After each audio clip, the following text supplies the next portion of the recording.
திமுகவிலிருந்து சரவணன் தற்பொழுது இது தொடர்பான கருத்துக்களை பகிர்ந்து கொள்வதற்காக நம்முடைய இணைந்திருக்கிறார்.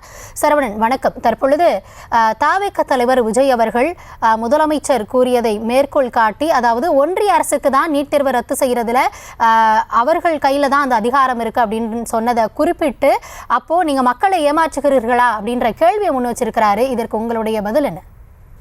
இல்ல, இது இந்த ட்வீட்ல இருந்து ஒரு விஷயம் நன்றாக புரிகிறது. நம்முடைய அரசியலமைப்பு சட்டம் எப்படி இயங்குகிறது என்ற புரிதல் இல்லாமல் இப்படி பேசியிருக்காங்க அப்படின்னு நான் நினைக்கிறேன். ஏன்னா கல்வி பொதுப்பட்டியல்ல இருக்கு. பொதுப்பட்டியல்ல இருக்கக்கூடிய எந்த விஷயமாக இருந்தாலும் சரி, அதை மாநில அரசுக்கும் அதிகாரம் இருக்கிறது, ஒன்றிய அரசுக்கும் அதிகாரம் இருக்கிறது. ஒன்றிய அரசு இயற்றிய சட்டங்கள், அதாவது இப்ப நீட் தமிழ்நாட்டில் இருக்குன்னா அதற்கு காரணம் ஒன்றிய அரசு இயற்றிய அந்த சட்டம். அந்த சட்டத்திலிருந்து விலக்கு வேண்டும் என்று தமிழ்நாடு அரசு சட்டம் இயற்றி அனுப்பி வைத்திருக்கிறது. அதை குடியரசுத் தலைவர் ஊருக்கா போட்டுக் கொண்டிருக்கிறார். இந்த சூழ்நிலை இங்கே நிலவி கொண்டிருக்கிறது. இது 2023 முன்னாடியும் இதுதான் சிச்சுவேஷனு, இப்பவும் இதுதான் சிச்சுவேஷன்.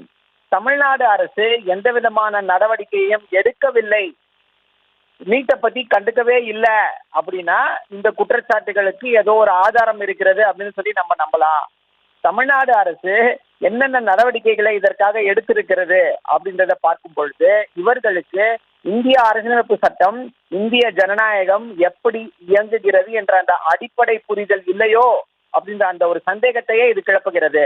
இப்போ அதாவது எதுக்கு இந்த சட்டத்தை கொண்டு வந்திருக்காங்க, அதாவது ஒரு ஒன்றிய அரசுடைய சட்டத்திற்கு விலக்கு வேண்டும் அப்படின்னு மாநிலங்கள் கேட்டா அதற்கு விலக்கு கொடுக்கலாம்னு சொல்லி சட்டம் இருக்கிறது.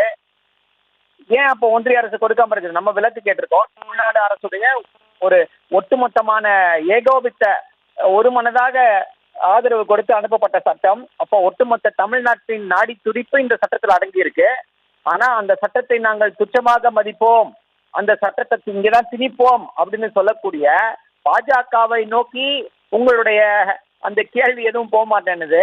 அதற்காக முயற்சி செய்து கொண்டிருக்கக்கூடிய தமிழ்நாடு அரசையும் திமுகவையும் நோக்கியும் உங்களுடைய விமர்சனங்கள் இருக்கிறது. அப்படின்னா நீங்கள் செய்வது அப்பட்டமான அரசியல் அன்றி வேற என்ன?